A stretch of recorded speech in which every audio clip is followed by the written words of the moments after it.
Yeah, we started really well. We knew we had to give the crowd something to enjoy, and I thought the first half performance was strong. We should have been 3-0 up at half time. John Parkin has a great chance to make it 3, and I think that would have killed the game off. We were talking about 3 players in particular in that first half. First of all, we'll go through them. Gary Martin, say he's not played for so long. I thought he was just superb. Yeah, he's got great quality. He's got great experience. He's played at a very, very high level. He's played in the equivalent of the English Championship in Belgium, and he's with us till the new year. But I thought his performance and his energy and some of his playing, probably apart from a goal for himself, I thought his performance was very, very strong. I think you suggested to Sharon when she saw it during the week that maybe it would take him 2 or 3 games to get up to pace. But for his first game to be able to play the full 90 minutes and put in that sort of performance, you've got to be delighted. Yeah, he's trained this week. He's trained with a few niggles, and he was in doubt before the game. I know his background. He's a bit of a skelly, to say the least, and I think he's got that toughness about him as well, which was needed today.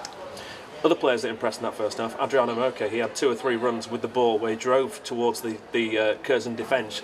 Sort of thing we haven't really seen that often from Adriano, but we've always known he can do it. Yeah, he played a little bit higher up the pitch today. I thought Daniel Rowe sitting in that sort of 3 there allowed him to sort of get advanced, and I thought his energy and his decision making was very, very good. And as I said, you're going 3-0 at half time. Becomes a simple second half. Yeah, he nearly scored at the start, didn't he? It was still goalless. The goalkeeper made a decent save from Moke. We should ask how is he, because he took a knock right at the start of that second half, stayed on for a good 20 minutes and then had to come off. Yeah, I think it was more of a kick. I think it was more of a kick from a misplaced pass, but he'll be fine. So you shouldn't have any long-term injury worries with him? No, I think it was more of a kick than anything else. And Aidan Connolly as well in that first half, I thought he played really well before clearly tiring.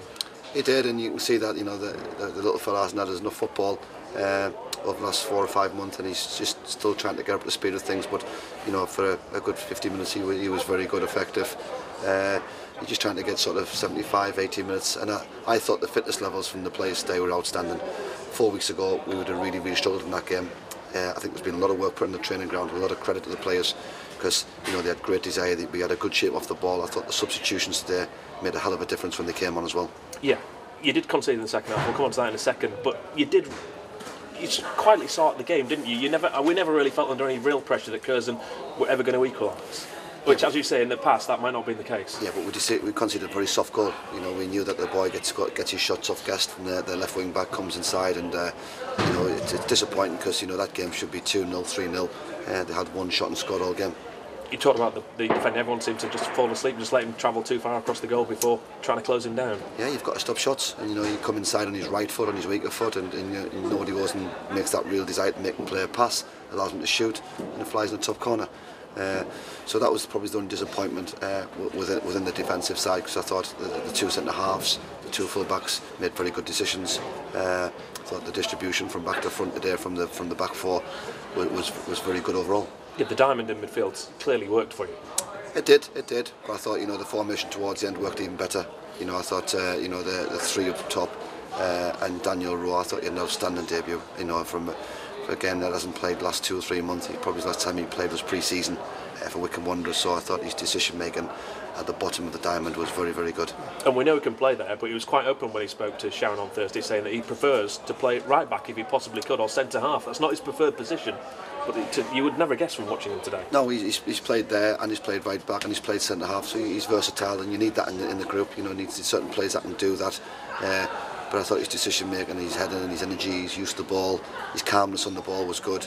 And I was delighted for the crowd. They deserved to win.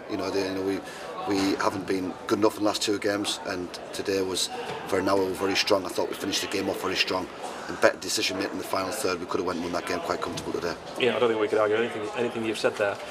Now it's all, of course, about continuing this and picking up back-to-back wins, which York City haven't managed to do for so long.